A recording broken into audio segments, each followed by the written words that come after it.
Growing up, just wanted to fit in. There wasn't much to do where I lived.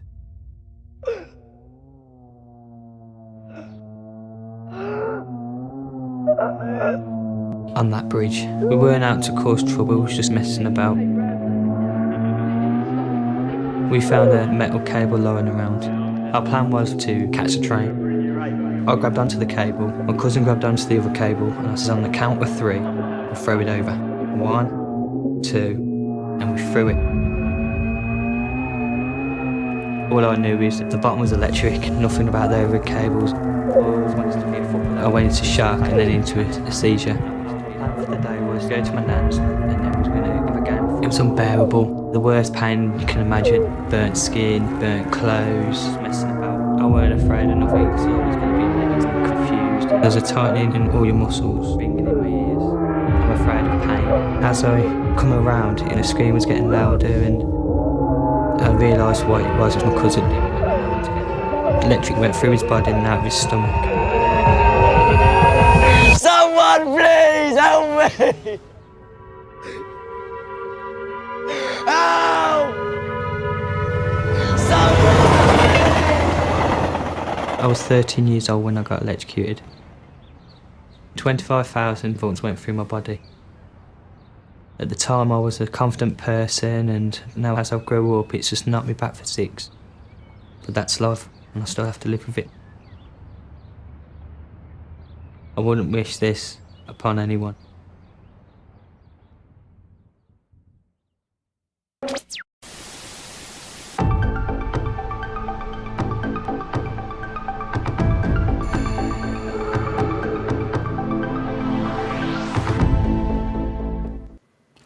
Good evening, everyone, and welcome to tonight's watch party for Star Trek VI: The Undiscovered Country. As always, I'm Andrew, and you might notice I'm flying solo tonight. That's because I've got some wonderful news for everyone. Dominic is now a father, so I'm sure we'd all like to pass on our congratulations to Dominic and his wife, and to their son Christopher, who are all doing very well. So fantastic news from all of us, I think. Yep. So anyway, someone said to me tonight, "Are you going to be all right on your own?" And I said, "I'm not on my own. I'm not on my own at all, because I'm with my friends in the chat. Even if the camera goes a bit blurry sometimes, I'm with my friends. We're going to get through all this. It's going to be fantastic." No, James, he's not tied to a sofa. Nope. He's now Daddy Dom. Big Daddy Dom. So, Star Trek VI tonight. Let's give you the sync point, and then we'll get into a bit more of this. So tonight's sync point is approximately 13 seconds in my copy, which is here. So just when we see the Paramount logo, like that, about 13 seconds in. So everybody, while you're getting your sync points together, hey, welcome Dan, Slopes Game Room. Well, Dan, if you want to join me on camera, you're more than welcome. I don't think Star Trek's really your forte, my friend, but, here we go. So, let's do a roll call of who we got here and then get into the film. So I can see we've got Immortal Remus, Eric, James, Brainwire, Sharon, Ms. Swift, Hell If I Know, Neil Whaley, Lizard Man, Old Johnny Devick, let's go through, Mad Matt, Travel Safe Mad Matt, and who have I got? Jedi Wizard, there we go, Calbot, and of course Slopes Game Room. No worries, Dan, I didn't think this was your cup of tea, Star Trek. You like Darth Vader in Star Trek as far as you're concerned. So let's get the timer going. We'll get the film on and we'll get into this. It's got quite a long intro, so here we go. So see if I got this set right tonight. Here we go. Where are we? There.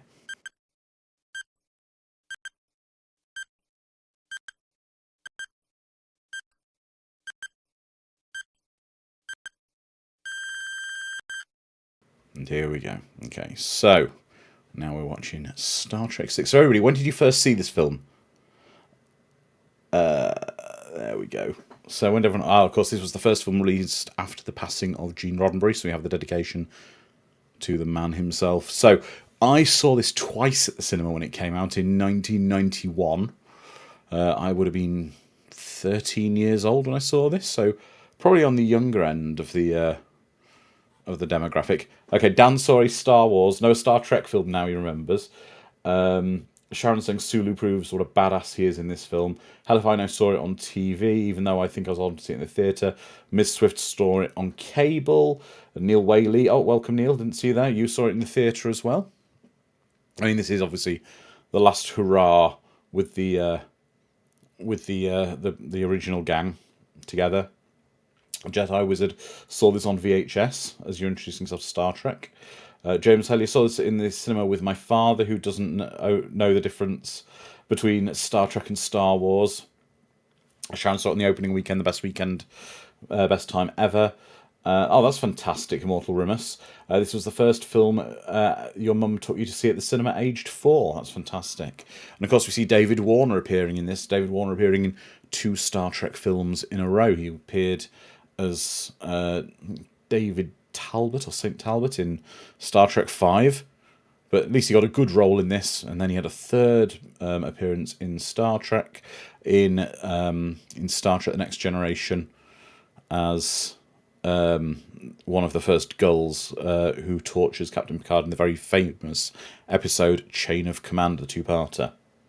Yep, Kurtwood Smith is in this.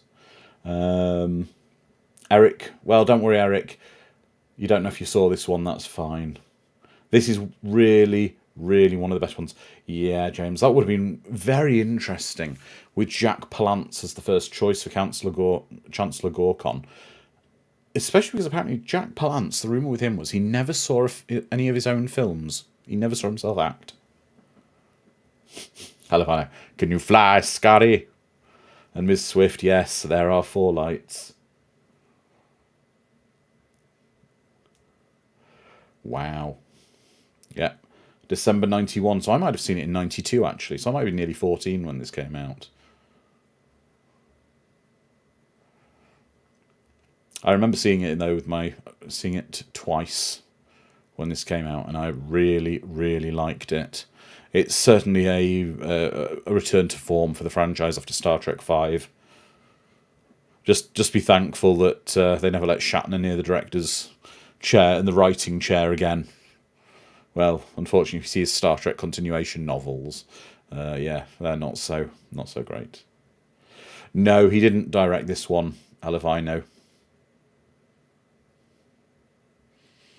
Yeah, I know it's controversial in some fandoms. Gene Roddenberry hated it, but I've got to be fair, James. I don't know if Gene Roddenberry always had the best ideas, because every film Gene Roddenberry wanted to make involved basically having Spock killing JFK. But here we are, seeing the Excelsior and Captain Sulu. I think a lot of this was down to the fact as well that Sulu isn't on the Enterprise anymore. It's also partially down to the fact that George Takei and William Shatner do not get along. And technically, in the background, even though you don't see them in this, you'll see a very young Ensign Tuvok at one of the stations on the bridge. That was retconned in Star Trek Voyager.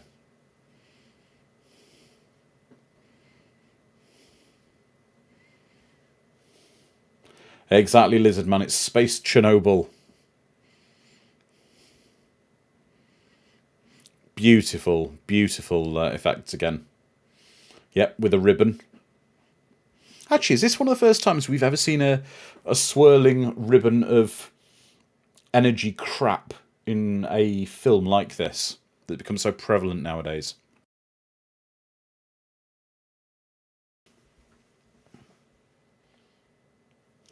Ah, thank you, Neil. Apparently the pieces of the cup disappear in the overhead shot. Yeah, George Lucas liked the... welcome, Gary. George Lucas liked the Shockwave shot so much using the Star Wars Special Edition, yeah.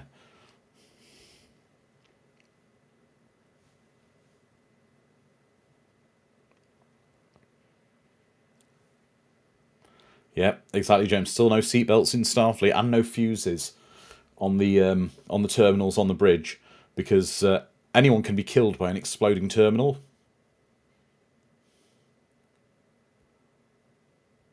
Oh, tech war, Mad Matt, yes. No more tech war, please.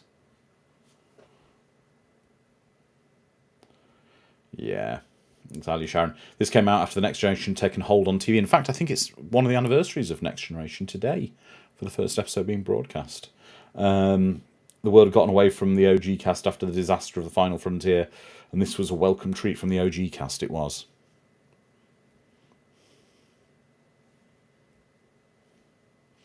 Exactly, James. Janice Rand as comms officer. I'm sorry to hear that, Ms. Swift. You watched the... used to watch Tech War, the series, and Mad Max saying Earth Final Conflict.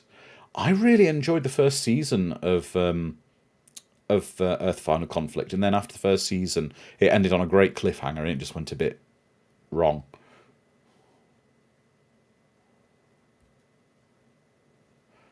Exactly, Lizard Man. Exactly, Lizard Man.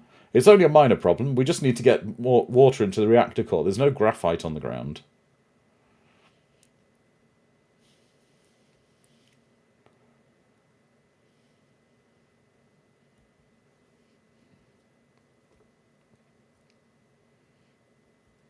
I always find it funny when they say in the Star Trek films where characters say, "I just bought something," like I just bought a boat, because as they've established, there's no concept of money in the future. I mean, maybe he bought it by fixing something for someone. I traded for a boat.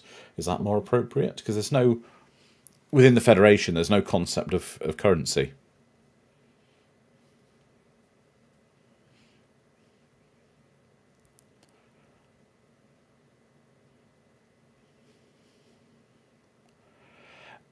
I do have a problem with... I do have a bit of a problem with this set, in that it looks too realistic. It looks very much just like a normal kind of boardroom for a meeting. It looks very generic.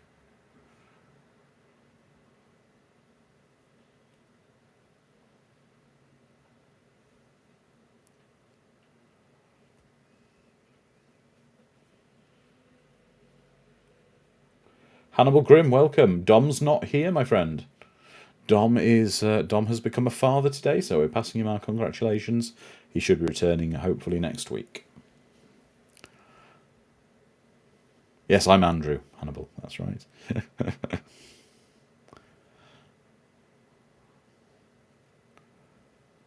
This really looks like they're holding it in the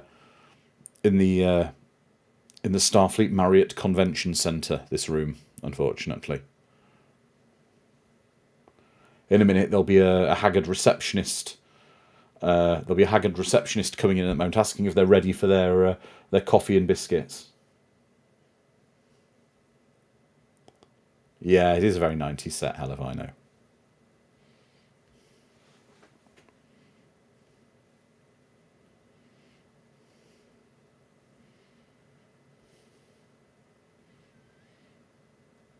Yeah, exactly, James. Budget was cut after the disaster of Final Frontier.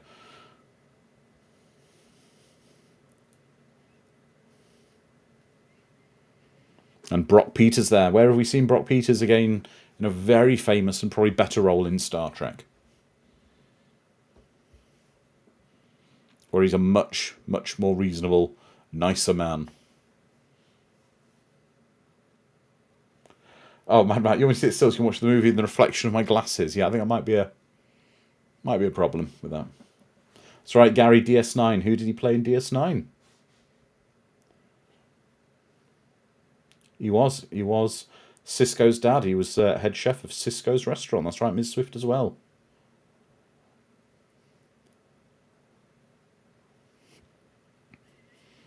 Hannibal Grimm is apparently a little bit baked, so he'd probably enjoy a good plate of gach while watching this watch party. Okay, what's my favourite... Oh, my favourite Star Trek film? I think possibly it's tied between Wrath of Khan and First Contact. What about you guys? What's your favourite? That's okay, Hannibal. That's cool. It's all cool, my friend. Oh, yeah. The question is for everyone. What's your favourites? James is saying Wrath of Khan. First Contact for hell if I know.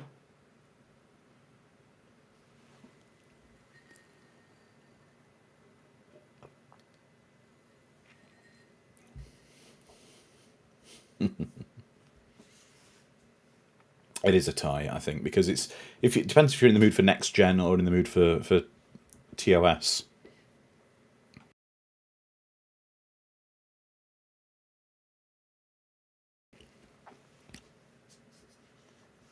This is quite a nice little scene here, though, between the two of them. I like Search for Spock, though, Jedi Wizard. It's a good film. Don't get me wrong. It's probably one of the exceptions to the odd number rule.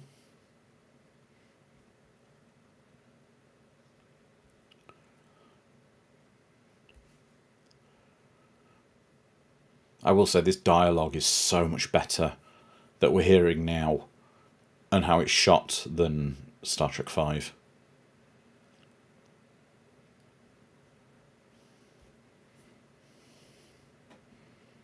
And the iconic space dock.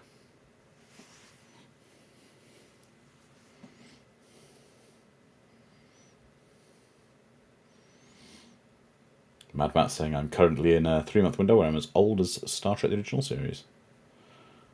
No, not every odd number Star Trek film is awful, but there are more bad ones that are odd numbered that are not so good.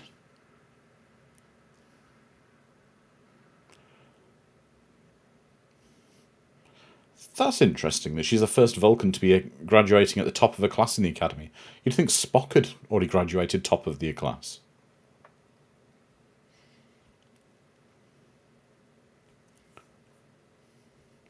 But of course, Valeris was a rehashed version of replacement for Savick, wasn't she? And allegedly she was going to be discovered to either be half Romulan or Romulan. Oh no, Hannibal Grimm. You got your Roman numerals wrong. You loaded up the wrong film today. Are you watching Star Trek 4 with the one with whales?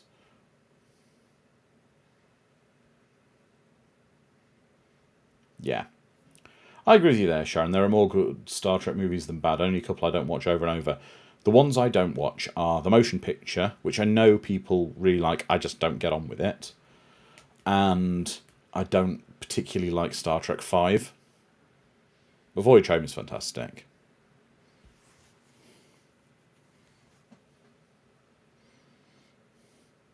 Yeah, it would have ruined the character, Lizard Man. Yeah, I'm same as you, Sean. I don't watch 1 and 5.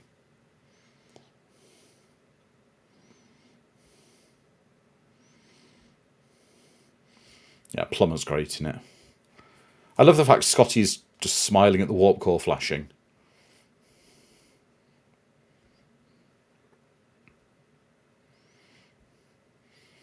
Ah, nice image of the late Merrick Buttrick, who played David.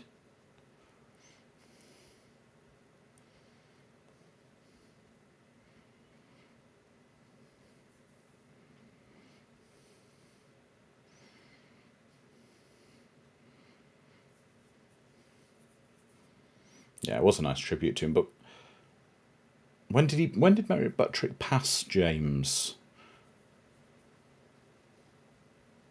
How Hannibal Grimm saying we just played the motion picture at my work.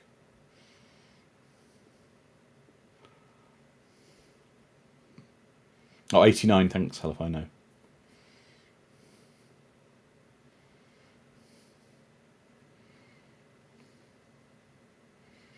The thing is here as well, they're using a lot of the sets, again, to save money. They're using sets from the Next Generation. In fact, that looks like a Next Generation replicator almost behind in Kirk's quarters.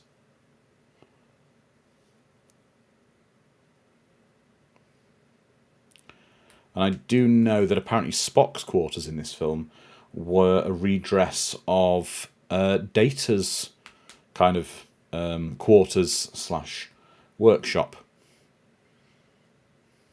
That's actually Data's infamous desk we're seeing behind him.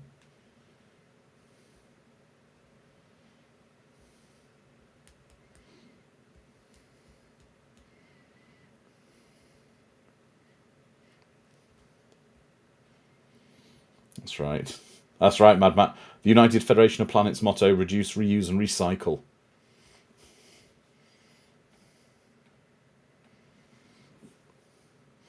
Hell if I know, needs that Vulcan robe. I know, it looks like it might be quite warm.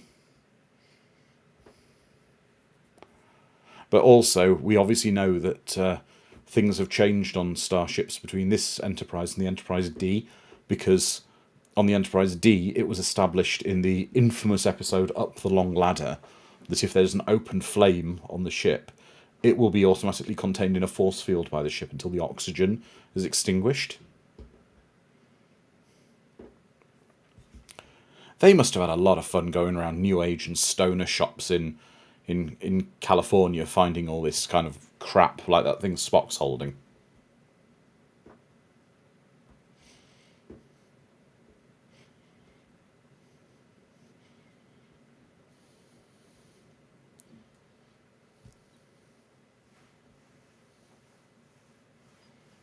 It's interesting, James. Apparently the real reason Valeris wasn't Savick was Kim Cattrall didn't want to play a part she'd already lost the audition for.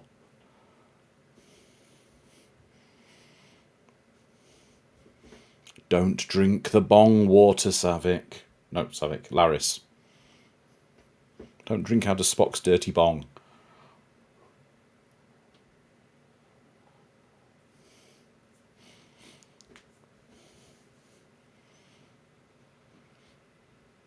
This is quite a cool shot, though, that we see here. That because, of course, which way is up in space, with the ship kind of rotating to be on the same axis as the Enterprise.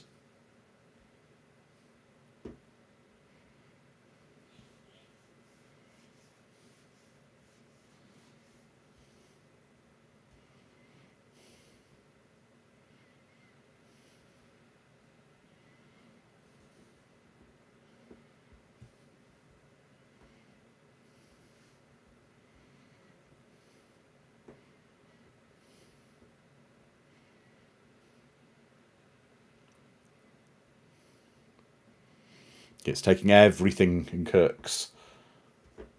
It's taking everything in Kirk's will to not say lock phasers, because that would have been a perfect shot against the Chancellor's ship.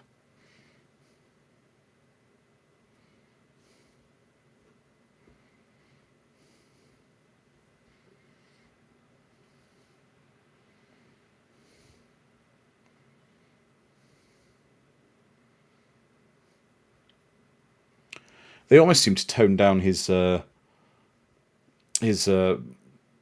Gorkon's makeup a little bit. I mean, he's got the headpiece, but he doesn't seem to have the fanged teeth and quite as much as, you know, a lot of the other Klingons do.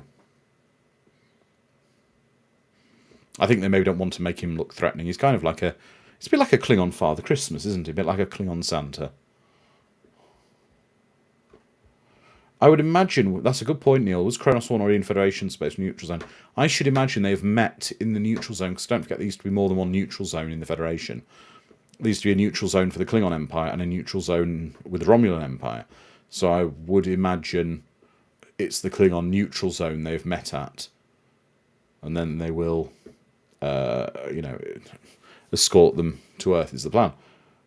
Exactly, Hannibal Grimm. He's Klingon Abe Lincoln.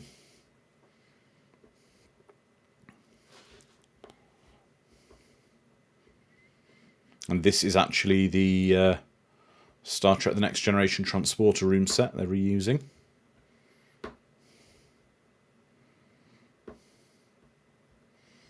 Yeah, that's right, Matt. Fourscore and Kaplach.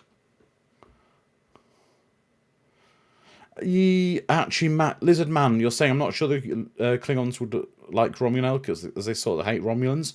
Not yet. Remember, the not Kittimer. Is it the Kittimer attack? No. The attack where Worf's family died. Was that Kittimer?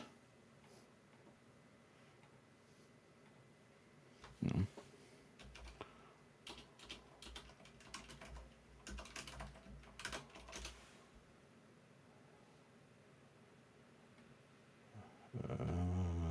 It was Kittimer, yeah. It was Kittimer. That there were basically the Klingons had kind of a relationship with the Romulans, a reasonable relationship back then. It was not until where Worf's father was framed by the Duroses.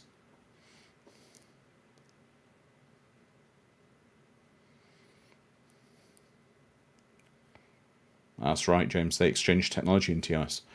And Calbot, you forgot to stock up on Romulan ale. And what's my favourite crew member? And why is it McCoy? Well, it's got to be McCoy, hasn't it? He's like the grumpy grandfather who just says what he thinks. There's no filter. That's okay, Lizard Man. No problem.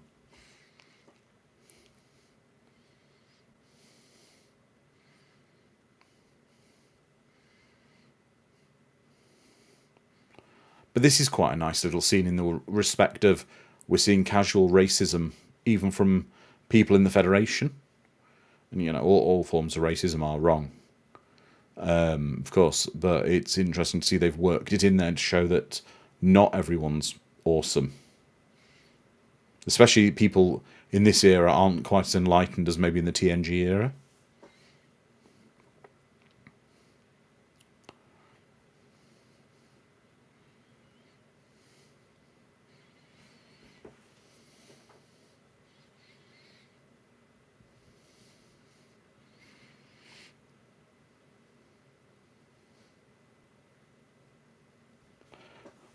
Hell if I know wants to know what Romulan ale was that they pretended to drink. It's that stuff that babies pee in diaper commercials.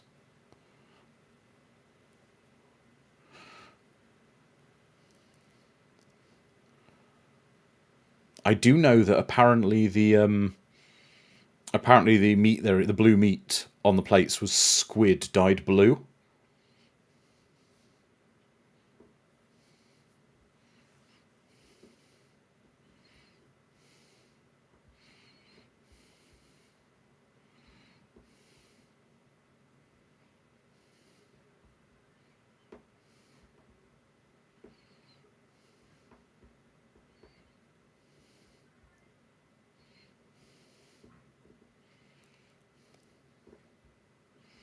This is actually the conference room from the Enterprise D redressed for the dining room here.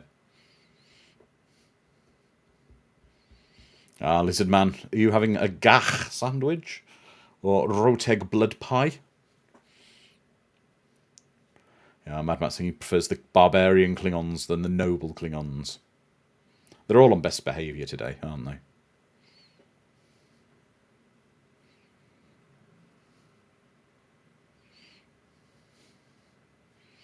That's right, James, yeah. Nobody wanted to eat the dyed food, so Nicholas Meyer offers $20 a mouthful. Shatner proceeded to eat his fill and made sure he was paid. Yeah. They were. Sharon Christopher Plummer was a big fan of Star Trek and a long-time friend of Shatner because they met in the theatres, I believe.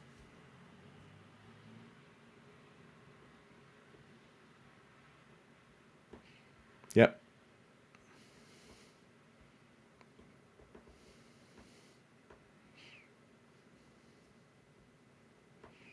It's kind of an interesting comment, isn't it? Where you're talking about human rights, because they are the only humans. They're not humanoid rights they're referring to. Yes, that's what I understand. Sharon was the understudy at one point.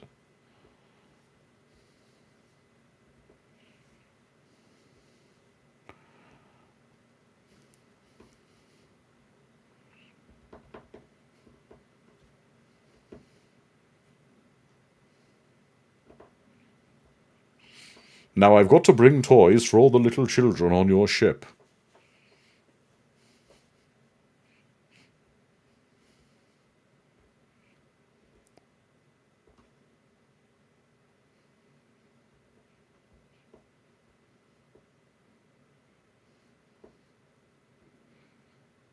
It's a bit of a shame David Warner doesn't have a bigger role in this film. I mean, he's importantly.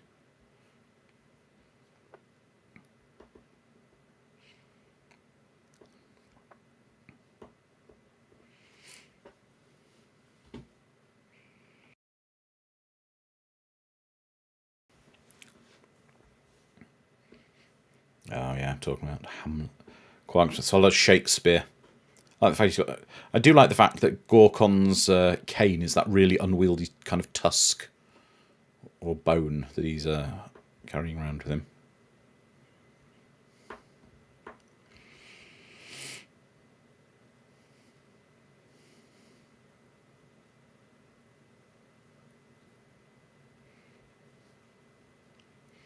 You see, the evening would have gone smoother if they'd rolled out the prune juice. Because apparently Klingons adore prune juice. In the wider Star Trek universe, apparently Quark has a business selling enormous quantities of prune juice to the Klingon Empire.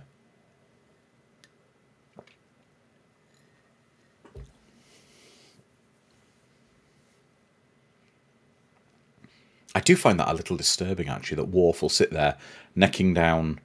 Well, Klingons will sit there necking down giant quantities of prune juice. I'm hoping it doesn't have the same effect on a Klingon digestive system it does on a human.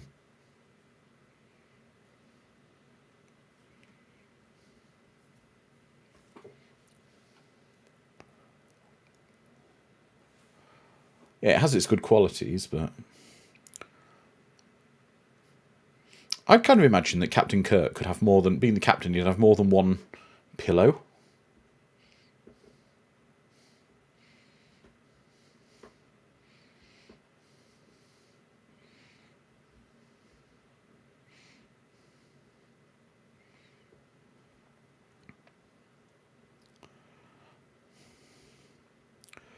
I'm assuming that Spock is commanding the Night Watch, because surely the ship must have... I just find it quite strange. So many of the command crew seem to be manning the ship overnight.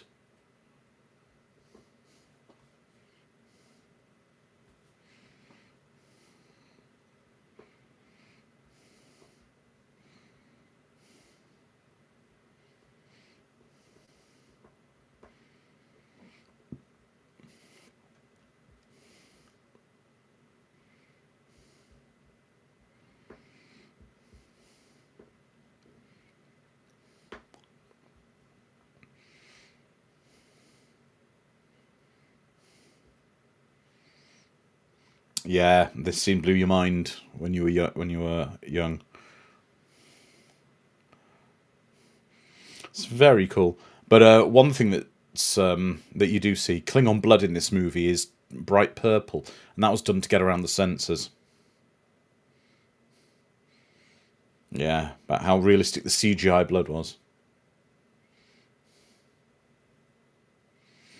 Exactly, Neil Whaley. I love this. Everyone, tap your buttons as fast as possible.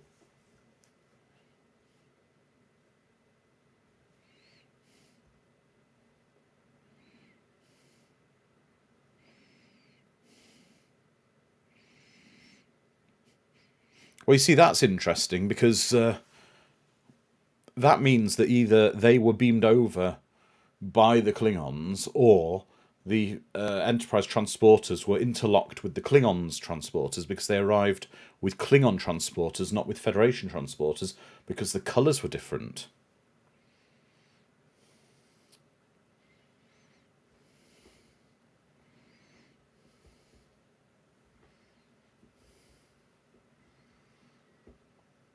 Wouldn't those phaser blasts cauterize? I don't know.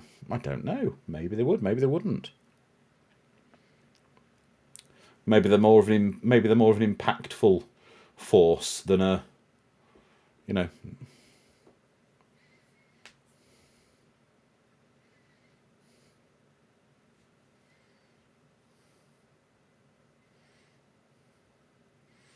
Could be Calbot a holdover from connection from when they blew back. Those lizard men have got high. Those Klingons have got high blood pressure. Lizard man.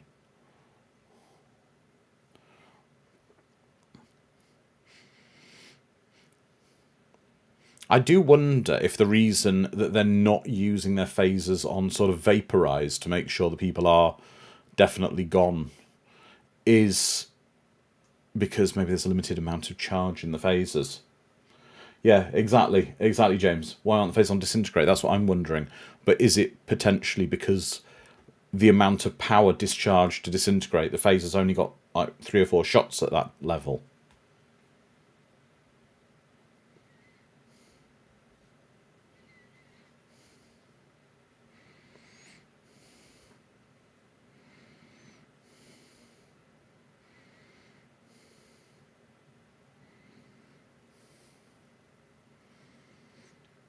Yeah, Neil, how can Uhura hear what's happening?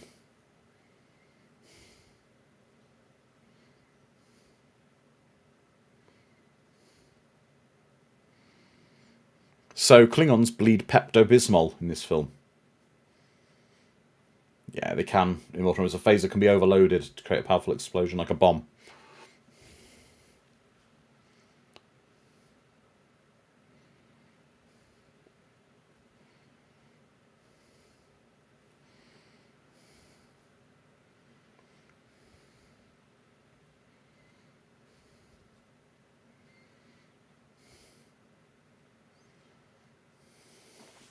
Gary saying energy weapons and lightsabers would cauterize wounds.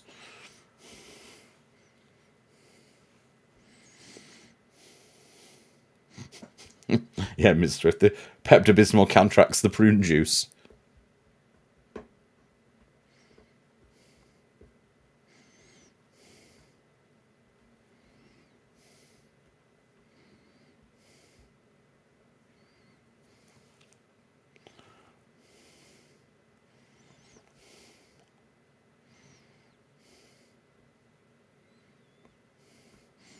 Now, very carefully look at Spock's right hand here, people, because this will... At Spock's hand, this will come in... This will be important later in the movie. Remember, as he says in...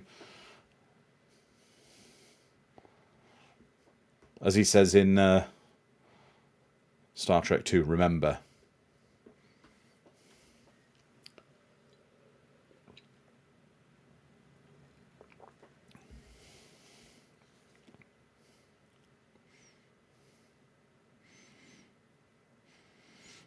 What's interesting is I don't recall this Klingon kind of corridor set being reused in Next Generation in any episodes.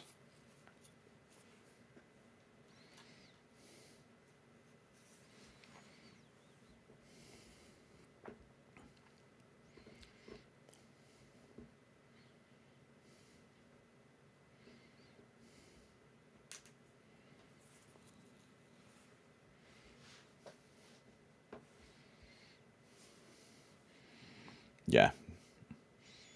Exactly, hell if I know, James.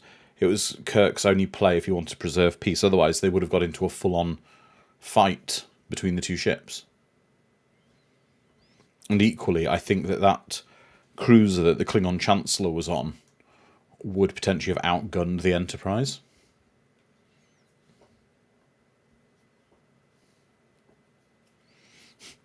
That's a lot of Vinto on the floor.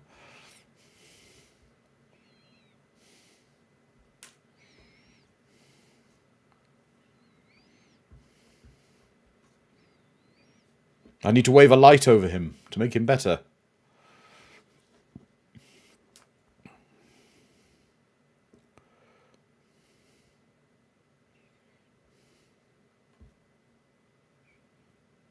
And that's the thing that's quite interesting. Again, we're seeing here, compared to the Next Generation era, where the Klingons have a relationship with Starfleet.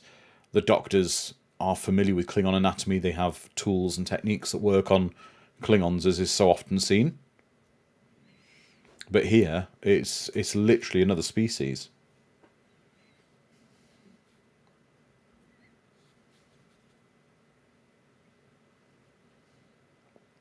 Ooh.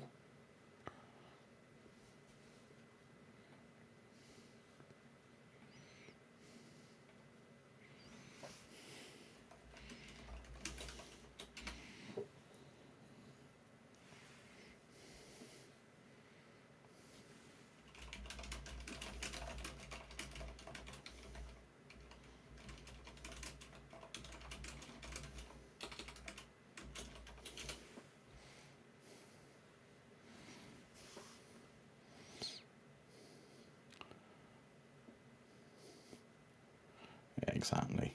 Exactly, Immortals. Klingons would think we bleed tomato juice.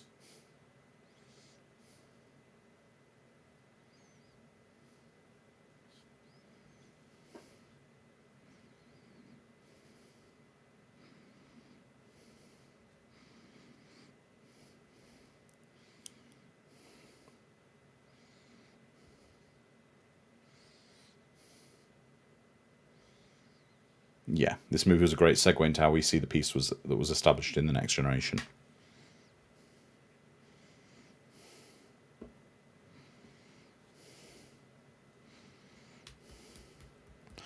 I will say the film's like, again, this film's got great pacing. We're nearly best part of 40 minutes into the film.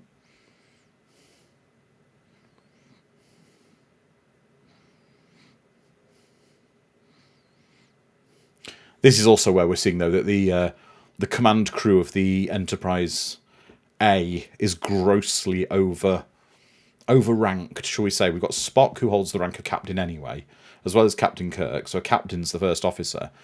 Chekhov holds the rank of commander. Scotty holds the rank of captain, and Uhura holds the rank of commander. Nicholas Meyer, I believe, was the director on this one, Hannibal Grimm.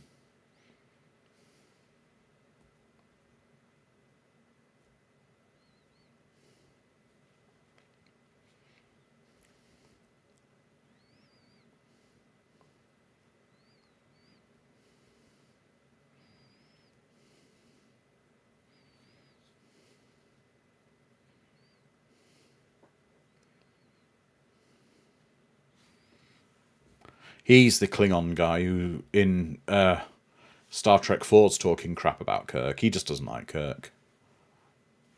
Yeah, this is definitely reusing some of the... this is 10 Forward. This is the 10 Forward set from Next Generation. I recognise the doors.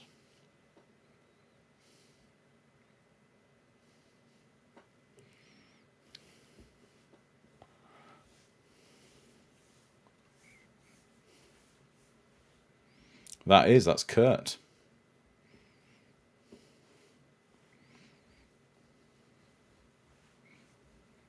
It is. Herman Munster, Neil. And Kurtwood Smith.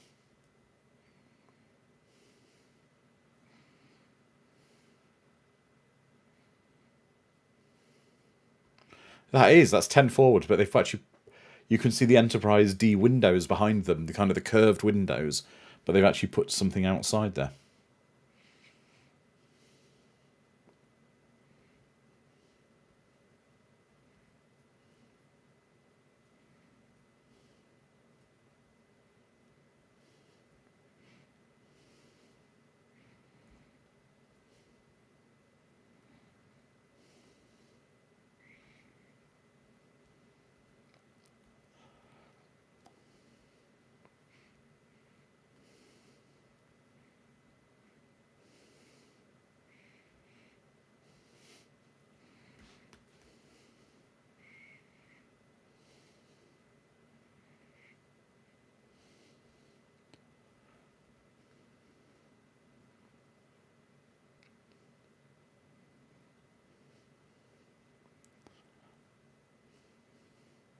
It does seem that a lot of the side characters only interact with each other and not so much with Shatner in the story.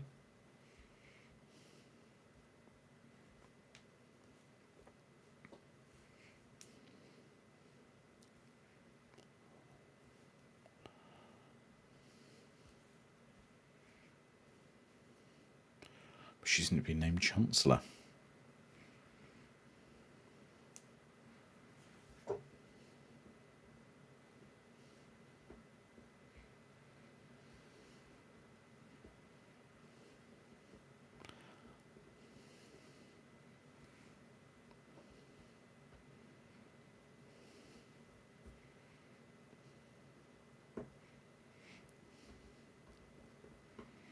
Yeah, but Immortal Rumours, you know the origin of the character of Chekhov, don't you?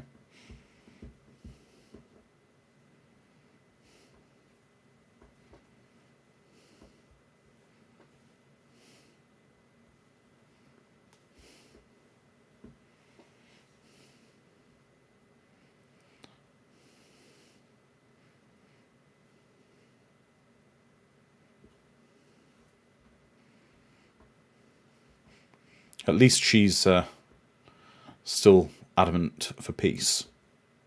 That's right, Mad Matt. He was the Star Trek answer to Davy Jones from the Monkees.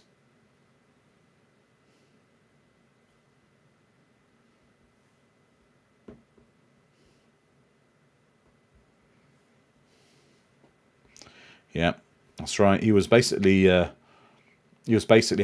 because they thought the kids would like a mop top guy, a bit like Davy Jones from the Monkees.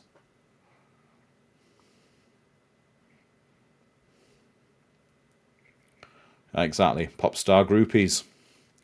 And now we're about to see probably the strongest next generation connection in this film.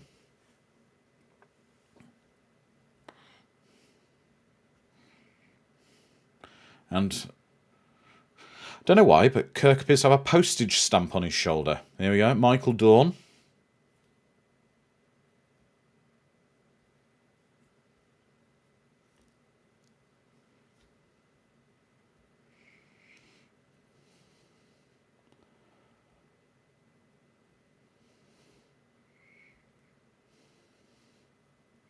That is Immortal. That's Colonel Worf. Well, Lieutenant and now Captain Worf's great-grandfather. As the defence attorney.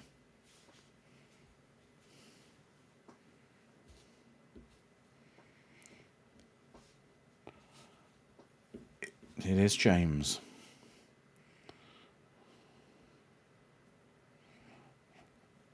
He's thinking none of my descendants would wear a Starfleet uniform. Exactly, Hannibal. Better call Worf.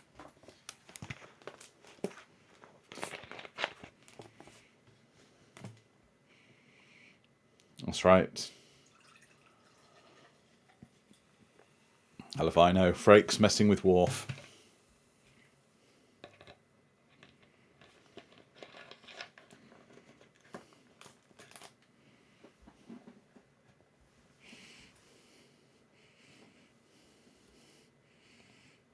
One single Klingon laughing at his quip.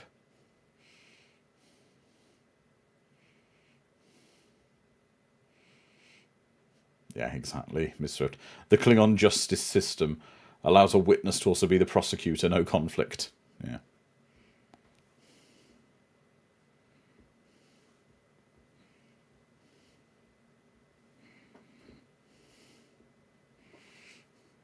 You were drunk, Doctor. Gary saying, I thought Klingons didn't take prisoners. Well, Gary, they do in some ways, but I suppose that because they said they're honouring interstellar law and the Federation requires a trial, maybe the Klingon do have, Klingons will have some kind of trials. Well, we do actually see trials in the Next Generation, some Klingon trials, but they're normally directly in front of the Chancellor for matters like this.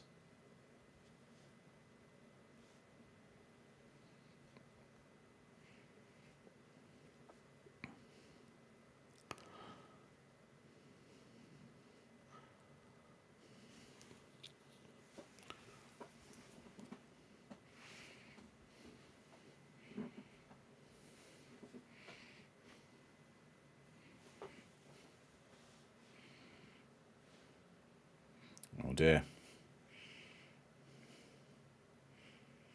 It does seem quite a formal court.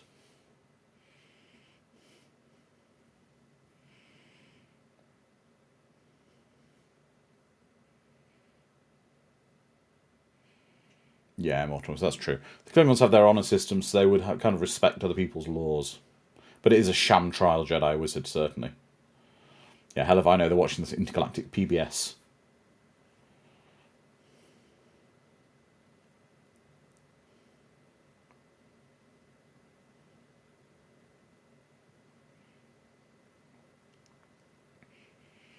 Oh, he's been stitched up properly, hasn't he? He's been really framed.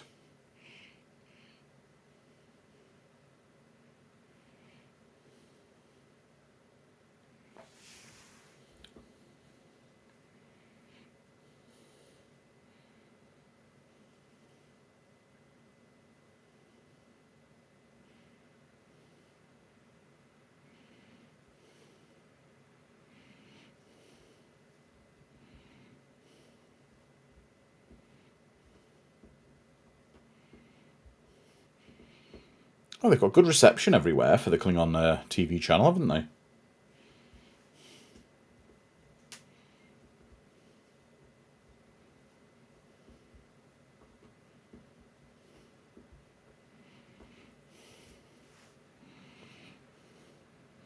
And see the General Chang smiling. Yeah, that's one thing, Neil, I'd agree with you there. They blew the twist.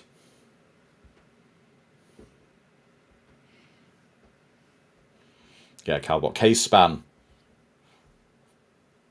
You get it with 10,000 other channels, but HBO costs extra.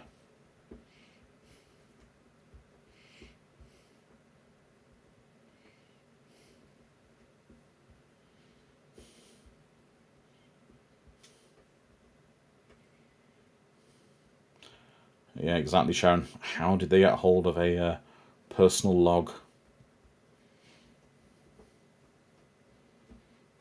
Yeah, exactly, James. The moment they clip is another that Rod Murray hated. It's a moment to humanises Kirk, even reveals him as a flawed individual. That hatred is tragic and horrific, but it is understandable, exactly. But he needs a motivation. I think... I don't want to be nasty about Gene Roddenberry, but he had some great ideas originally, but maybe in the later years of Trek he wasn't the right person to be leading things. Because ultimately a character that has no conflict or growth at all to them, as he wanted, if someone's this iconic, perfect being all the time, then ultimately they become quite boring and the story suffers. The idea of Kirk potentially having a vendetta against the Klingons due to killing his son in cold blood, which is the only time on screen I think we've ever seen Kirk fully break down, is an ideal, it's an ideal motivation. It's good writing.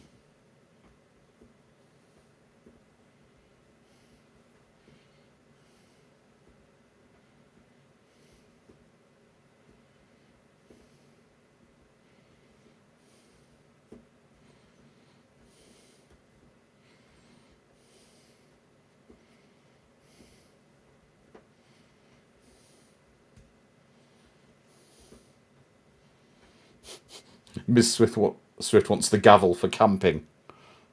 What, for knocking the tent pegs into the ground?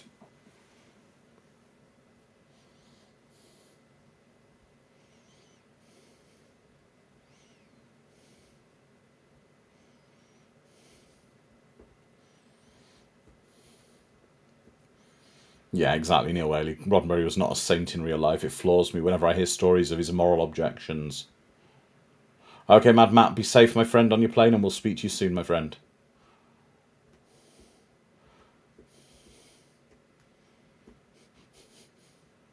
Yep.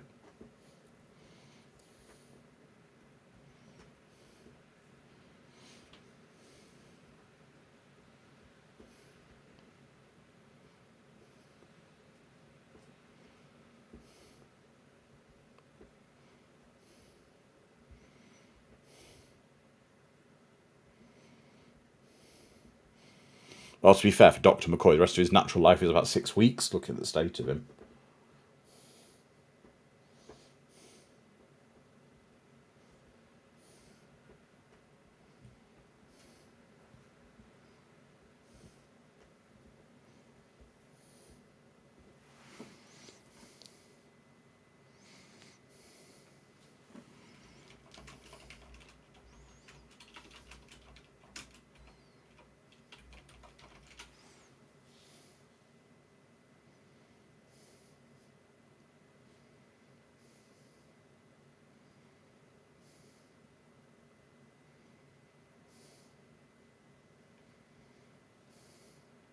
That's right. That's right. I thought about that. There were deleted scenes in Star Trek 2009 that showed the Romulan who'd gone back in time being held hostage with his crew at Rurapenthe. But that's deleted scenes.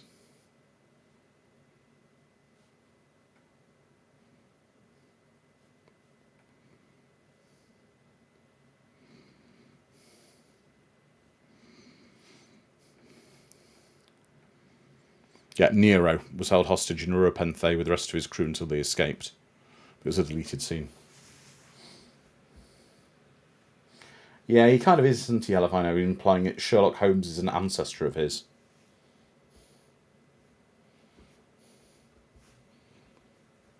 Yeah, but to be fair, I don't know.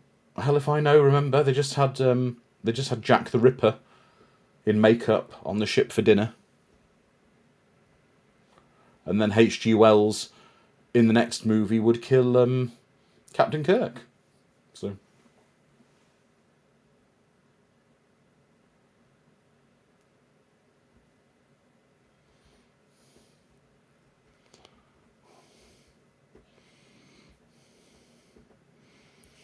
Well, I don't think so, Scotty, here. I think you're being over the top here. Because you're in a world where it's established that you have invisible ships. So surely the concept of an invisible ship that can fire isn't a million miles away.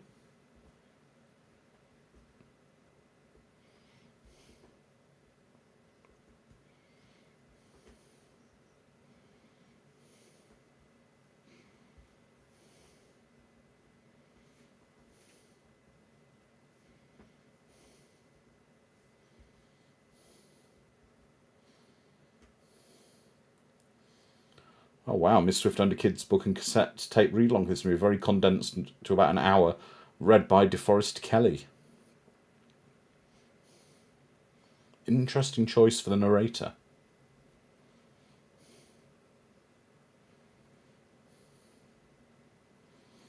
Well, exactly, Immortal. You'd think the Klingons have been working on such weapons for decades.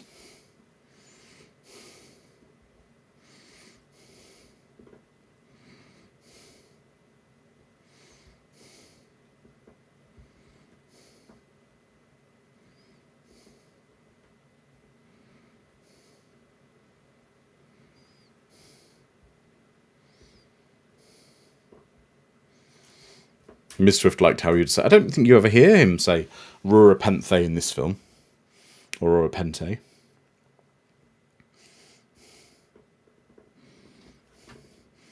Don't think you ever hear McCoy say it.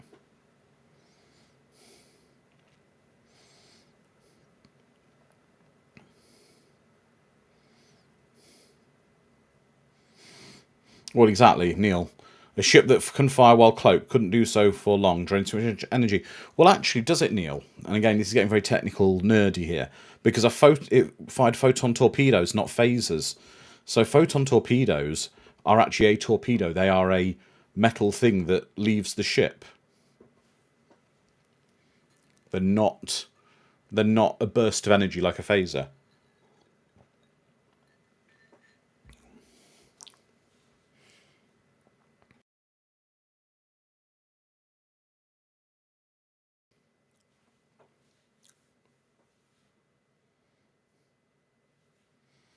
That's a great point, Immortal Rumus.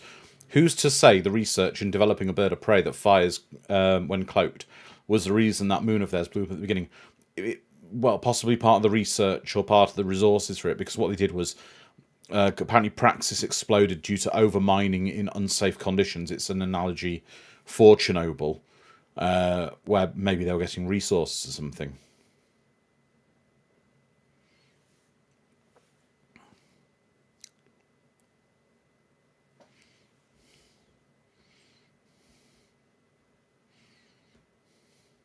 Bit like Krypton, yeah.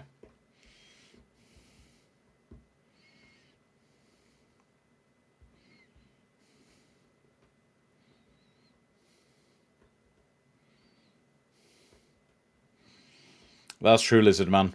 The worst to it, though, they probably have a crap dental package given that warden's teeth.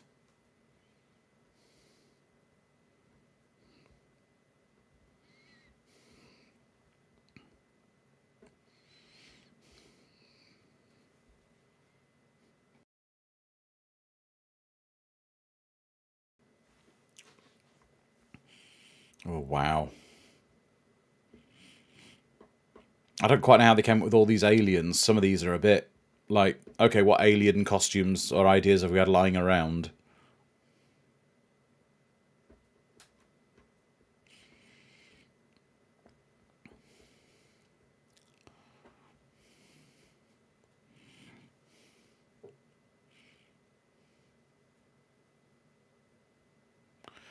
I don't get the bit why Kirk is acting like it's the first time he's ever met an alien here.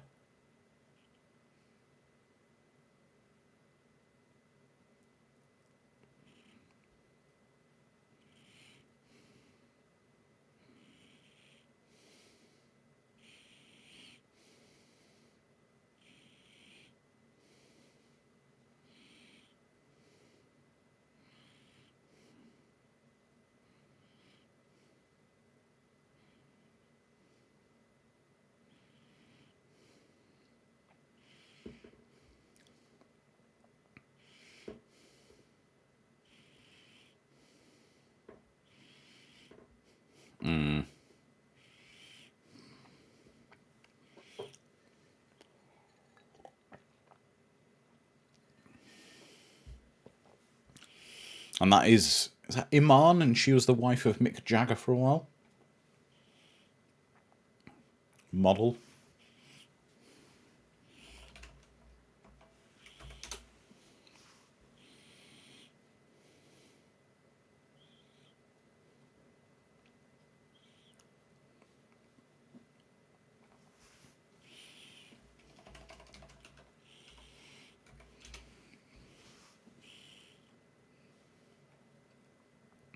Oh, David Bowie, sorry. David Bowie, not Mick Jagger.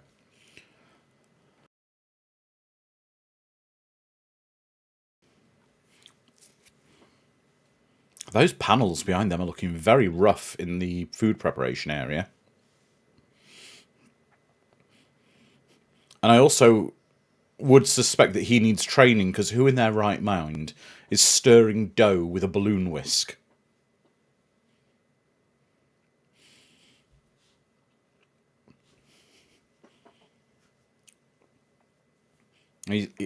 Literally, that would be the hardest thing to try to stir. Yep, she just ruined dinner. No bread rolls for anyone. Well, Neil's saying he thought it was sauce. Calbot thought it was mashed potatoes.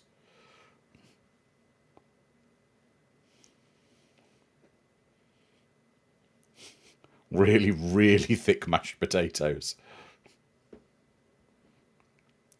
Oh, you can really see they're using the Enterprise D corridors behind them.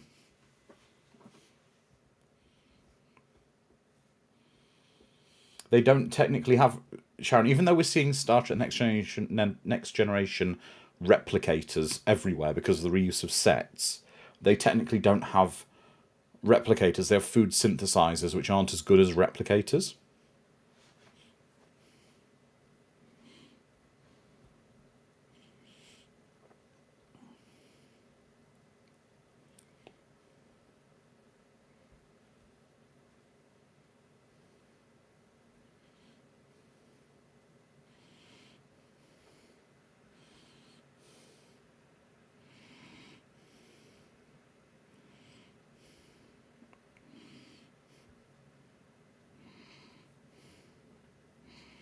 There's more pink blood on that alien as well. There's a lot of Pepto-Bismol blood.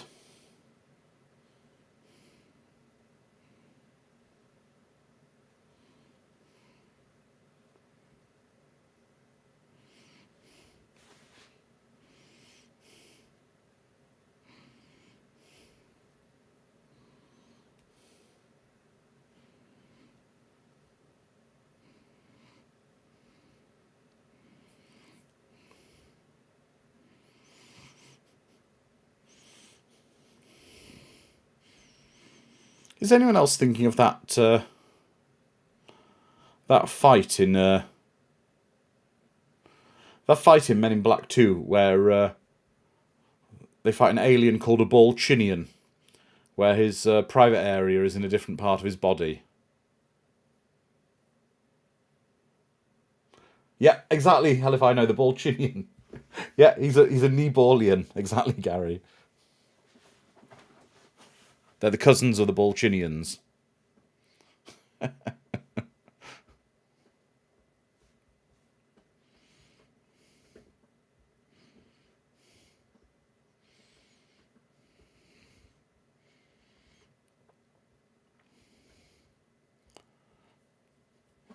What, rub his knee better? Bones. I don't know about that.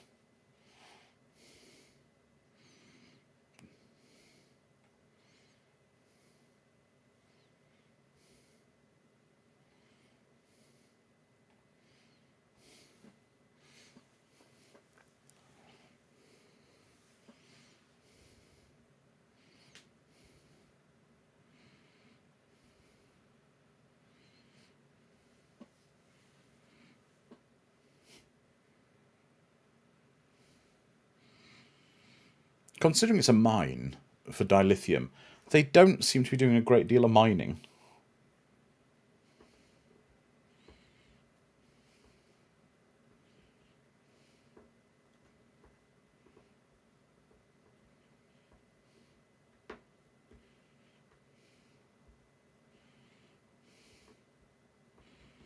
Oh dear.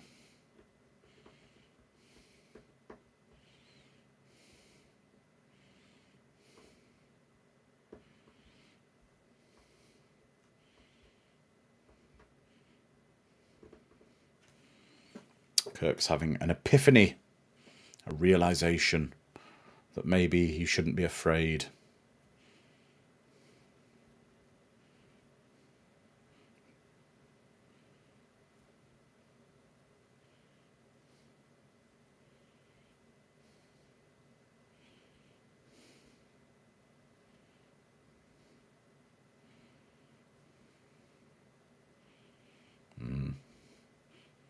Spock's always right, usually.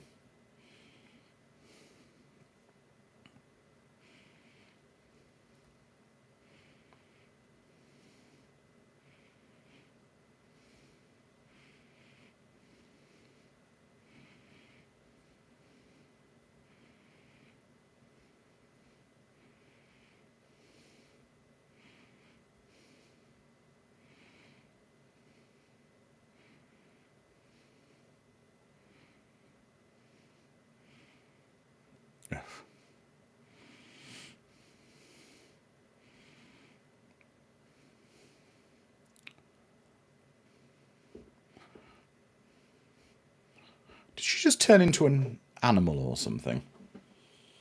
Exactly. Gary, 23rd century laptops have dilithium batteries.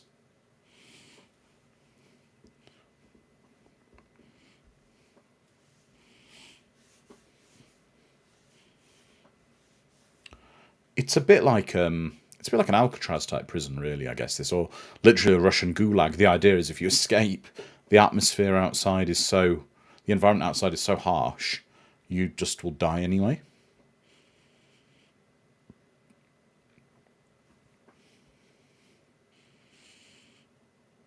I love the fact that McCoy rolls his eyes and it's like, oh god, here we go.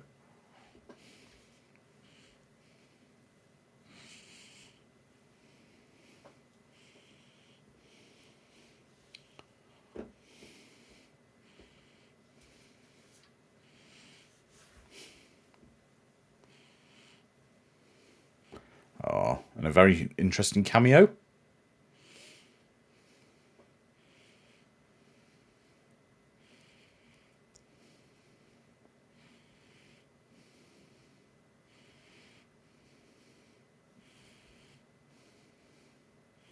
That's right, Christian Slater. That's right, James, casting director's son.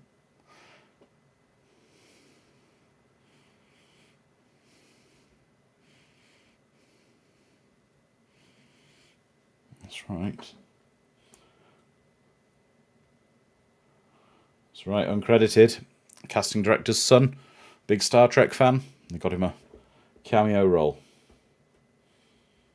Immortal saying my Polish grandfather was imprisoned by the Soviet communists in Siberia in the same conditions. Yeah, it's terrible.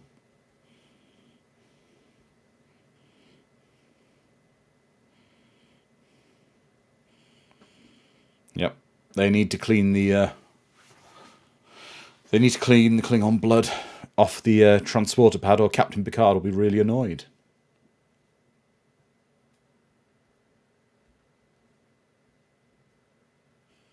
How can you tell? It's bright purple.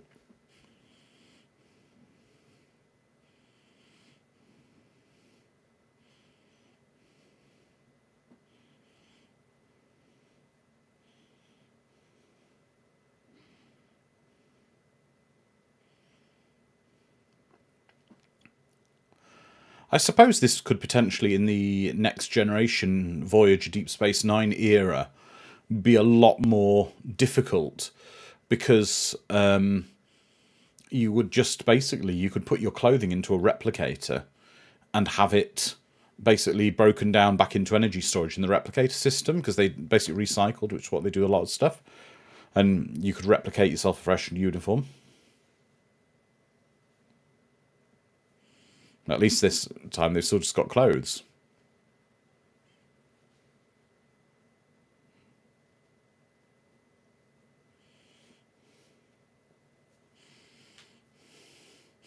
It was Dax. Dax committed the murder. Now that'd be interesting. That'd be an interesting plot thread they could have used in Deep Space Nine, wouldn't it? If it had actually been the Dax.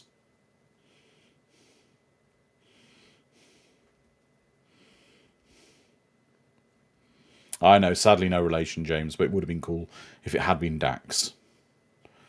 Okay, is that guy on the right-hand side escaped from a Robin Hood film? The guy with the beard and the hood, is he like Villager 12 from Sherwood Forest?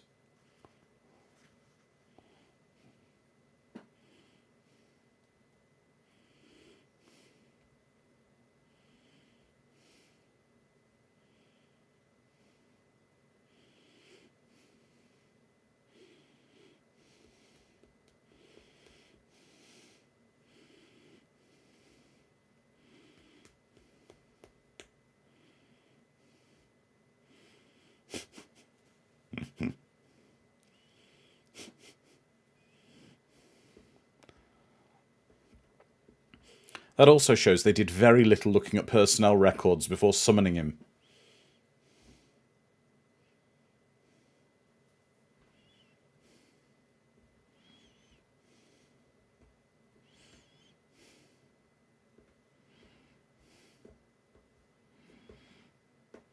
I like the fact they appear to be using mining with Predator laser cannons. The three little lasers together.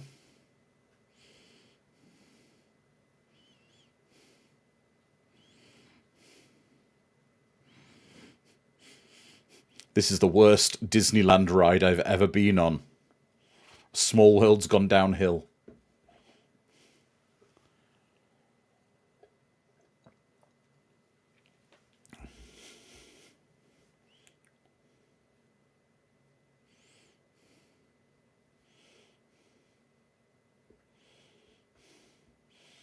Oh, wow. Johnny Depp, they got the idea from Star Chaser, Legend of Orin. You mean where it's basically got the Force, but it isn't the Force? That film? And the magic sword.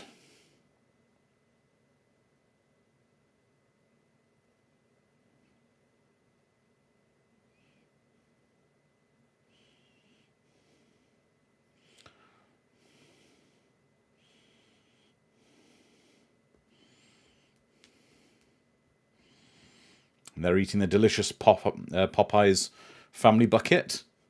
Welcome, Amy. Well, we're about an hour and 10 minutes into Star Trek 6. Please join us.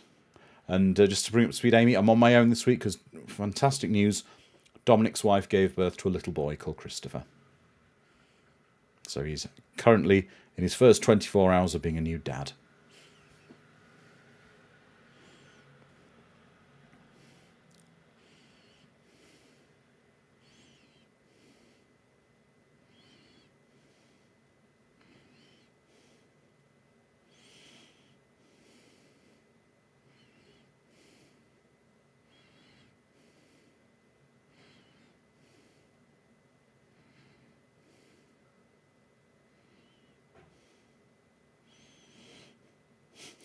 Not quite, James, not quite. That is a very flawless escape.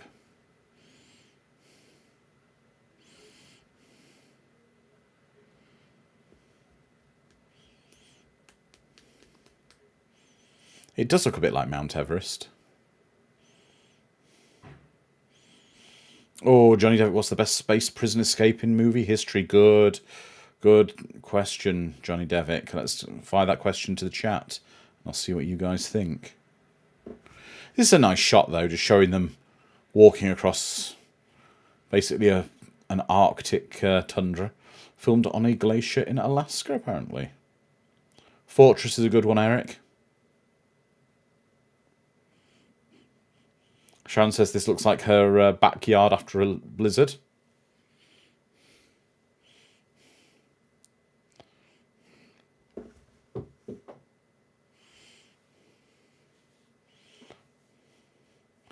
Guardians of the Galaxy is a good one. It's quite a fun one. Oh, Escape from Alcatraz, yeah. That film still makes me wince, Sharon, Escape from Alcatraz.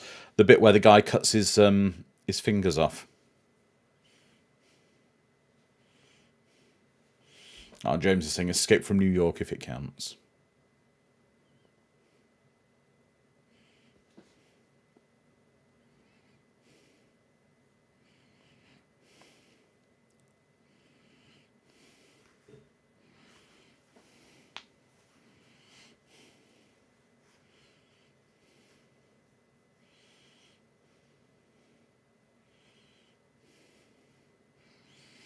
That thing's got a hell of a range on it, that little patch.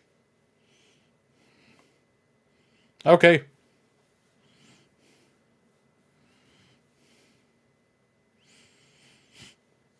I find it amazing, though, that no one... They took the universal translators and their badge insignia and all this bit of stuff off them, and they searched them, but they didn't notice the little super duper patch that can be picked up from half the galaxy away, half a sector away. They didn't notice that little blatant patch on Kirk's shoulder that was there all throughout the trial, as well as the time in going to the prison.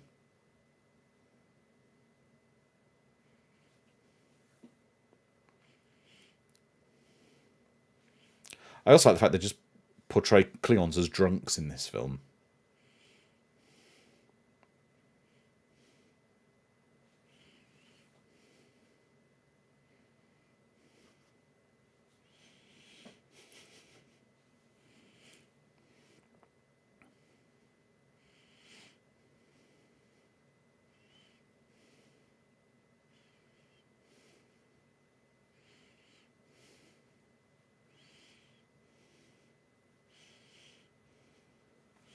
Exactly, Cal, but this even bugs me. They can't pull up the translation on the computer and then read it. No.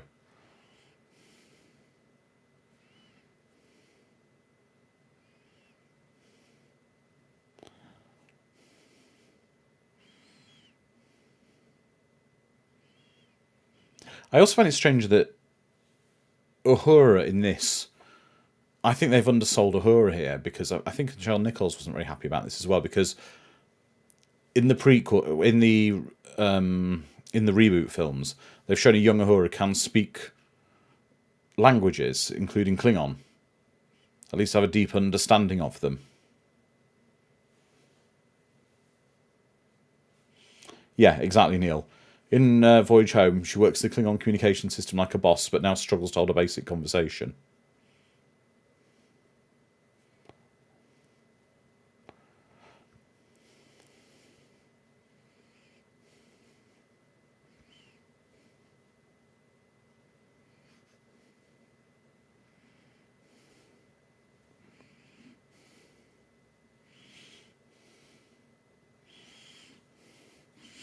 And they've got some magic flares that you snap and it makes ice hot. I'll go with that.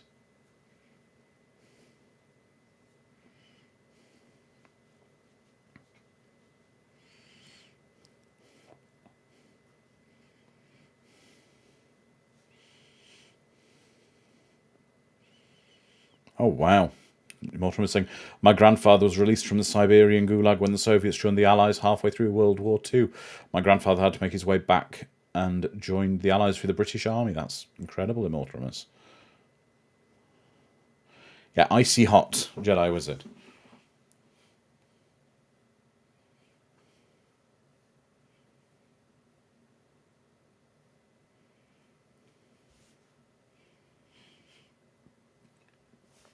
Immortimus, my grandfather was a D-Day veteran, and he had a terrible job. He was a landing craft pilot on one of the beaches on D-Day. Basically, if you've seen Saving Private Ryan, the the boats that they're kind of driving back and forth to the ships bring troops on, he was piloting one of them back and forth all day, which was, yeah, he died a broken man. Never spoke what he saw, but yeah. There you go, an early example of computer morphing.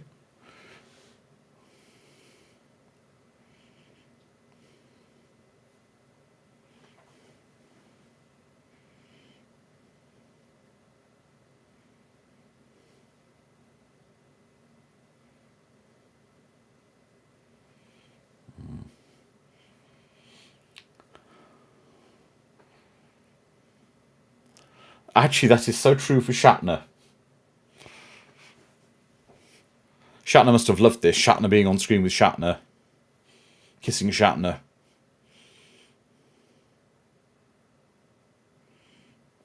And McCoy is utterly useless in a fight.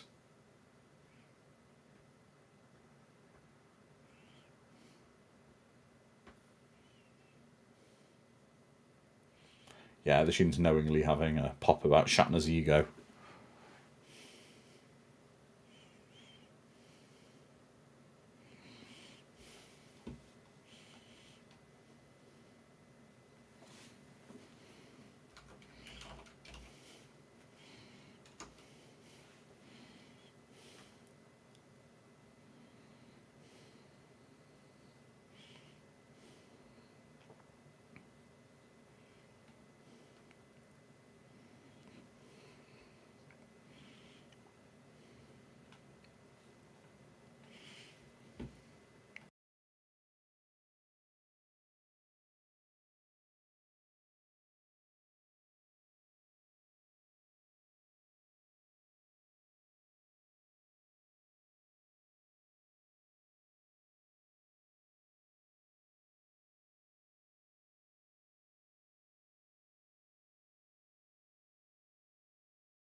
I'm talking on mute, there we go.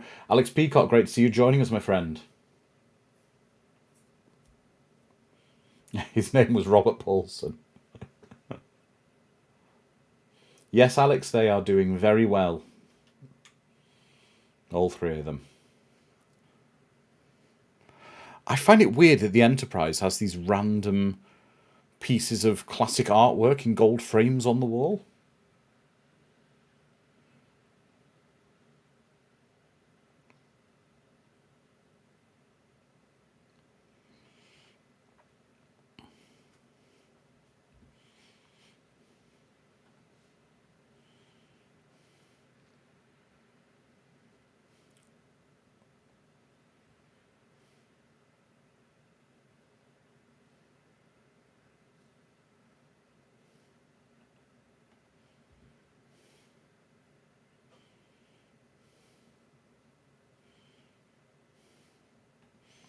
Ah, there we go. There we go. And of course, the prison warden is played by the late great William Morgan Shepherd.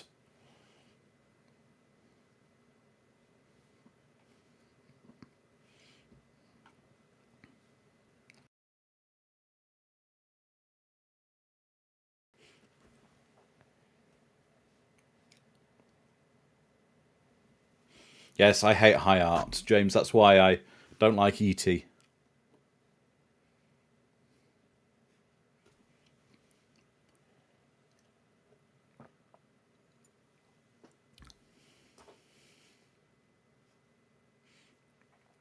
Captain Picard's going to be really annoyed that they've put metal pipework in the ceilings of his ship when he gets it back.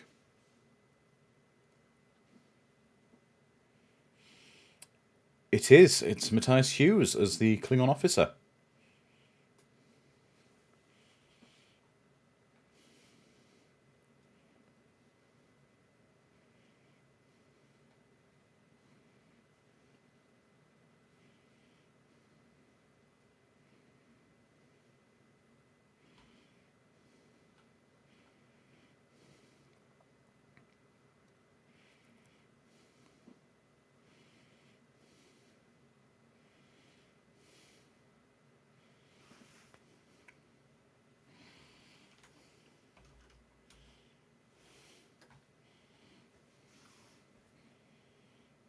Is he in Star Trek 2009 as well, Gary? That's fantastic if he is. He just had a great gravelly voice. Yes, he did. He played a Vulcan science minister. Exactly, Sharon. Am I to understand these guys have been dead for how long and no one has been down in this corridor since? Or were they recently killed as the evidence was being discovered? Well.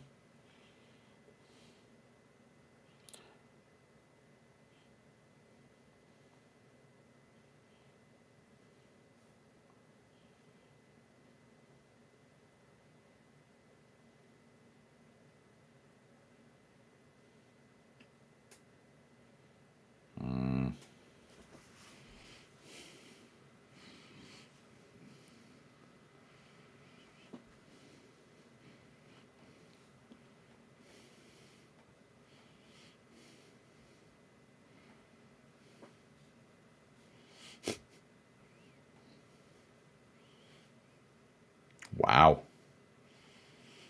We rarely ever see Spock with that kind of... he's actually showing anger here.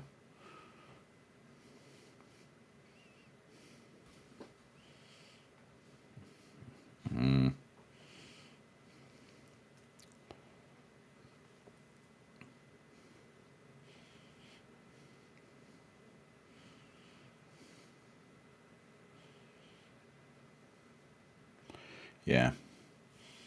Roddenberry objected to Savick being a traitor, hence, yeah, Valeris.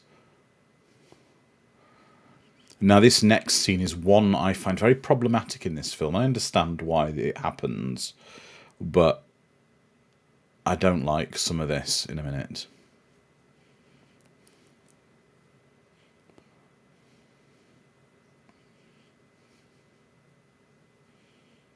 Yeah, James, that's the issue I have with the film. I understand why it happens, but it's a bit brutal.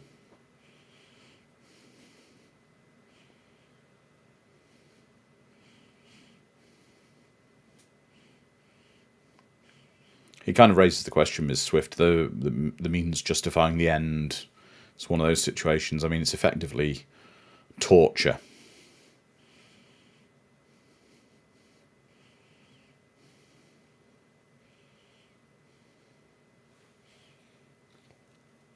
Yeah, it is. It's very similar to that kind of thing. It's a forced thing. It's almost... It is. It's either equivalent to that word I'm not going to use on YouTube because that can cause problems if someone says that word on YouTube. But it's, yeah, akin maybe to waterboarding or, you know, bamboo under the fingernails, that kind of thing. It's literally forcing her.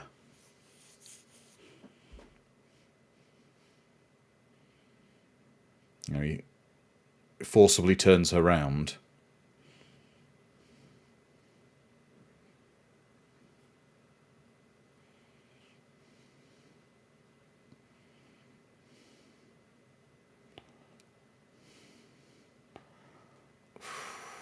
It's quite uncomfortable because he's literally holding her down and forcing himself into her mind. Yeah.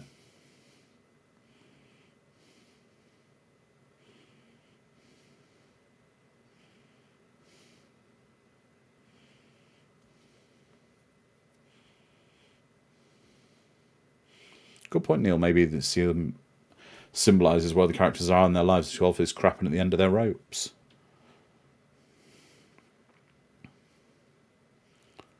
I like to think that maybe as a character, Spock went on, his actions here troubled him going forwards.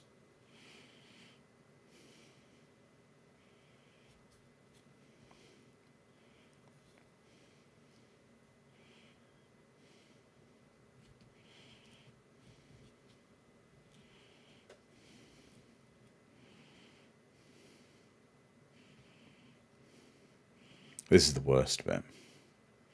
And now he's double mind melding her. This is the worst bit where he's got both hands on her face now.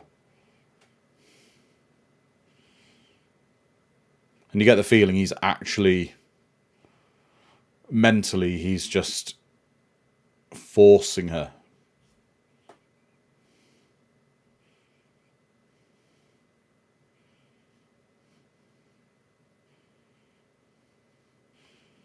And great performance from Leonard Nimoy there. How upset the tone in his voice there.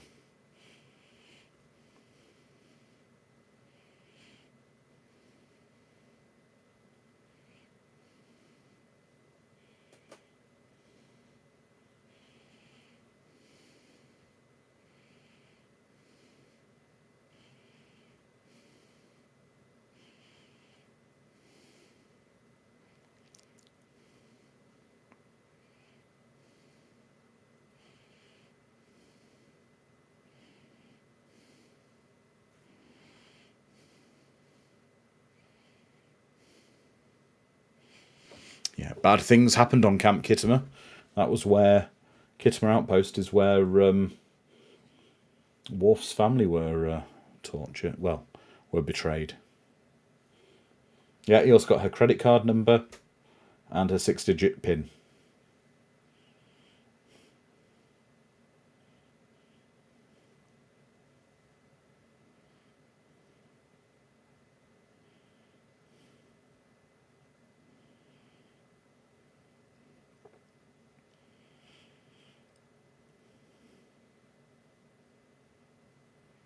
That's kind of quite nice, because if I remember right, the Klingon and Romulan empires are in the Beta Quadrant.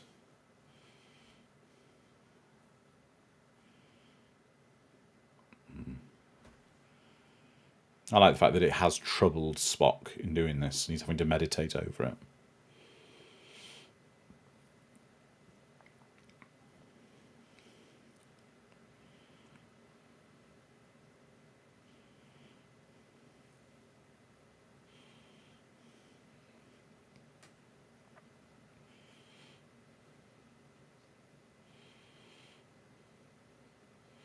Yeah, that's true as well, Sharon. You get why this put in the movie. It's a hard call whether his actions were called for. If he hadn't done it, the movie would not have a favourable ending, no.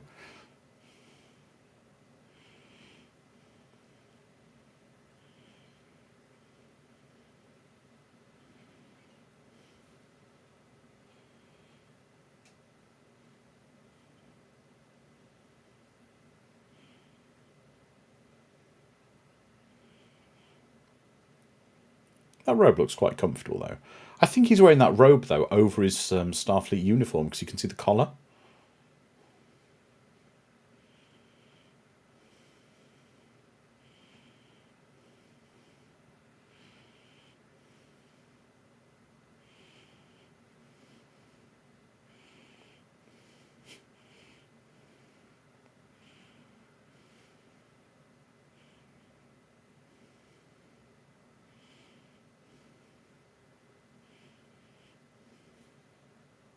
Exactly, hell if I know. They're too old for this.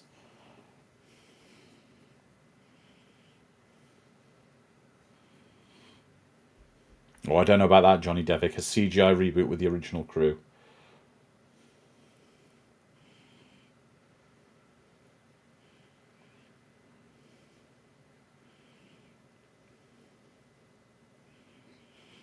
I will say one thing. As much as a pain as Shatner...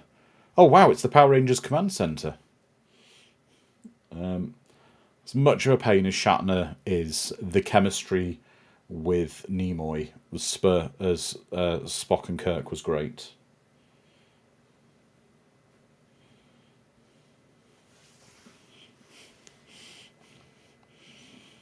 Maybe Hannibal Grimm's Zordon is mediating over the peace talks.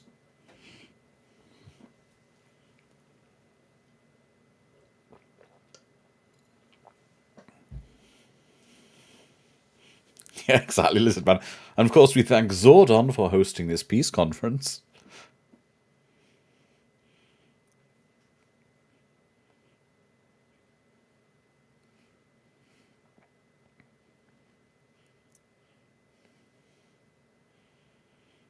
Yeah, apparently there might be another one with Chris Pine on the horizon. It's been on the horizon for many years, but I think in the past couple of weeks there was some news. It might be some movement on that. I just hope that they haven't made the new Kelvinverse Enterprise A even bigger again. It'll dwarf the planet Earth.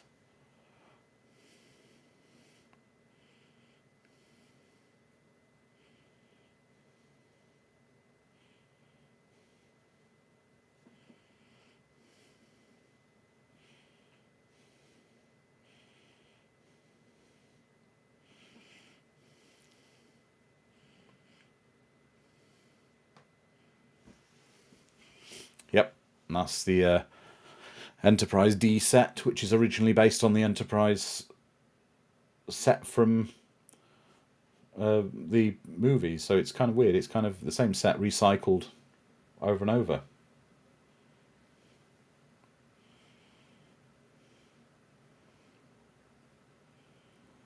I would have liked to have seen... Anyone else want to see Scotty do, in that set, an infamous Geordie roll under the door? As the radiation shield comes down, the containment door.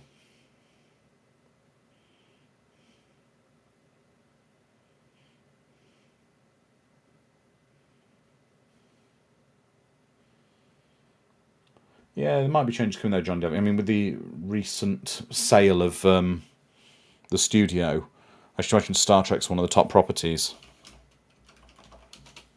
They want to, they obviously want to, milk the franchise for all they can. They didn't buy the studio not to make money.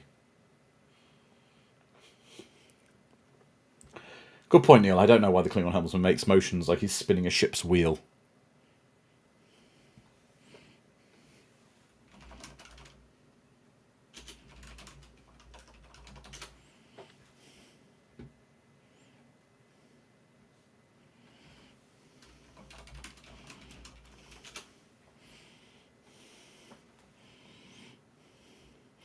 And we're seeing the Excelsior.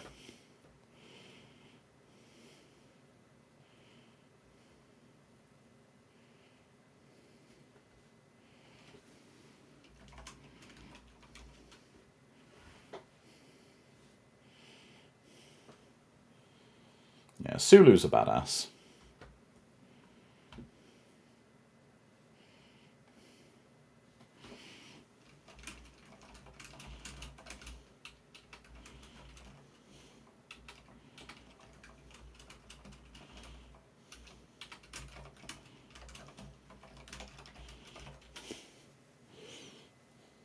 Yeah, Colonel West.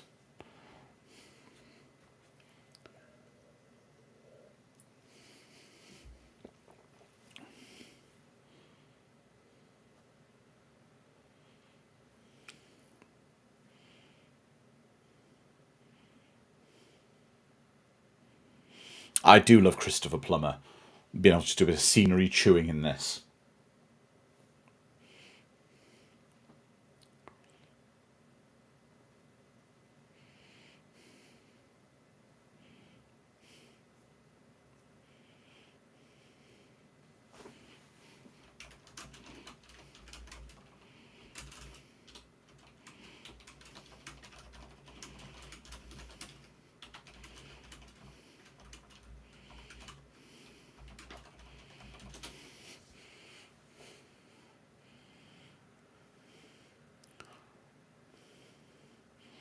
So, something that was never really expanded upon in the Next Generation following this was Kronos actually properly evacuated into a new planet? And is it New Kronos as the Klingon capital world?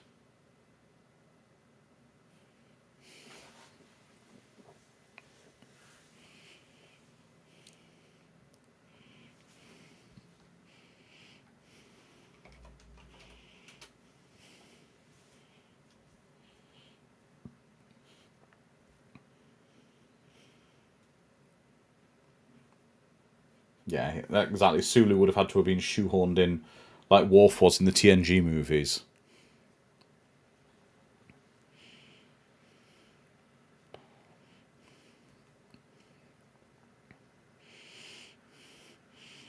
Oh, Captain Picard's going to be annoyed what they've done to his ship.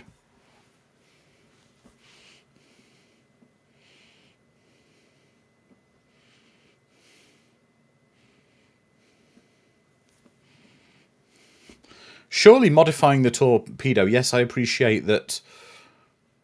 I appreciate Spock is maybe the best choice, but I find McCoy being the one to modify the torpedo to be quite a strange choice. Captain Picard's going to be really mad. They just smashed up his conference room.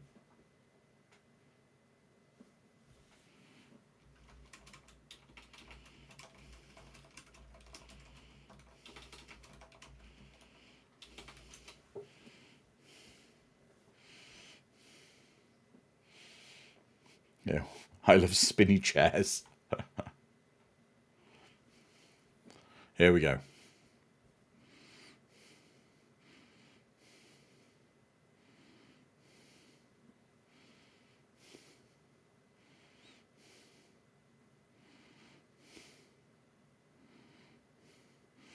And here we go, the most reused shot in Star Trek history.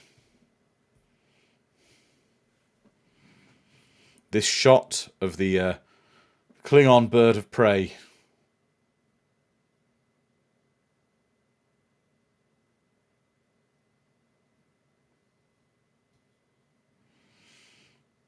A shot of a bird of prey being shot up and exploding.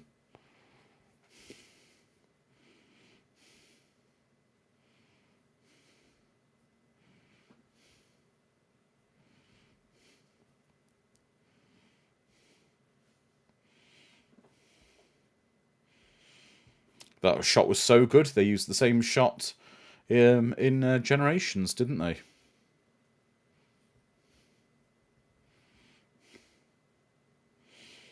Yep. Oh, the Kirk leap onto Mr. President. How did Kirk jump that far without a trampoline? I mean, he flies like Superman to knock him over.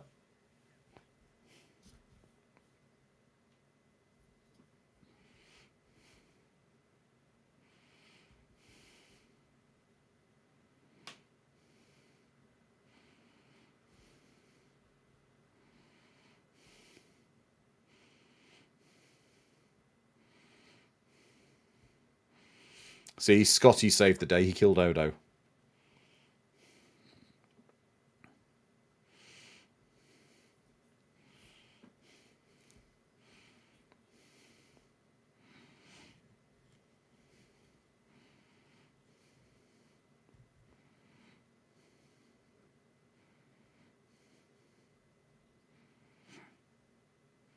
Are they trying to infer the president is blind or something? Because he's having to be led up places.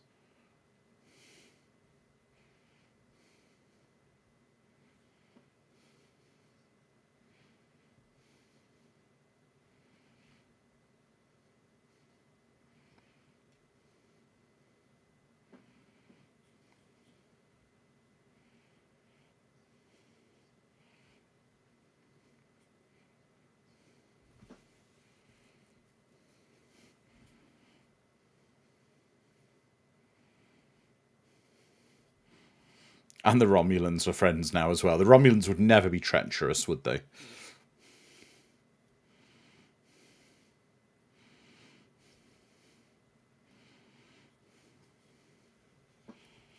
Yep, slow clap initiated.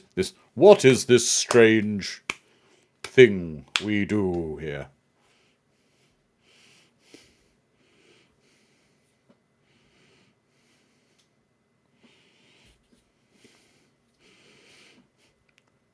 And then a woman's going to come into the conference and say the buffet will be ready in 30 minutes for delegates.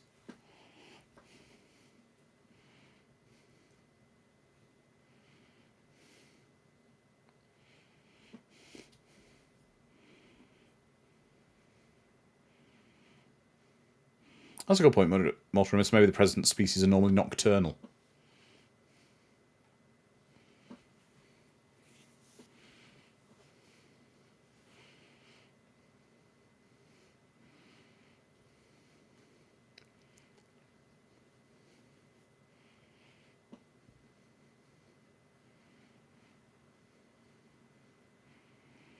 And now we need to get Captain Picard his battle bridge set back.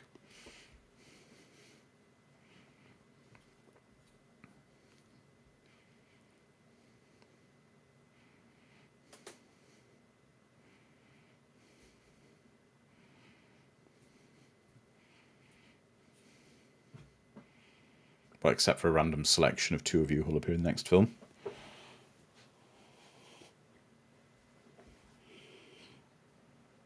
Exactly, Mortimer. That's why we're really here, not for the peace talk, but the buffet. Do they have those delightful little quiches?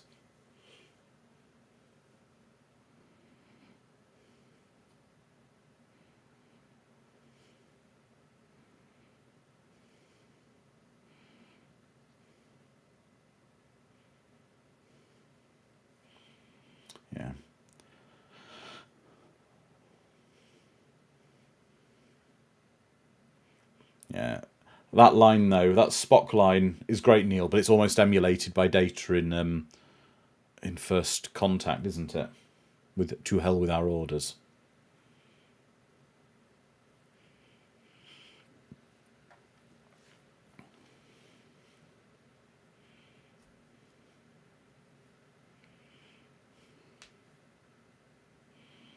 That's right, Gary.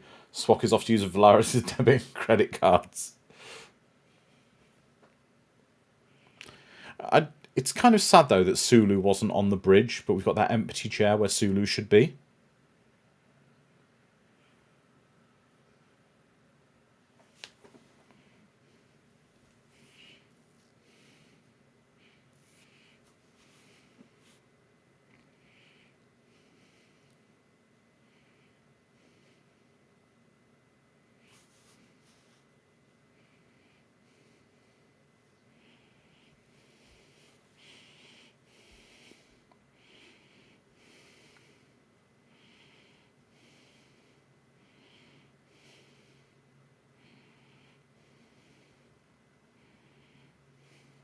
There we go, everybody. That was Star Trek 6. I'll take your comments and I'll give you mine on it.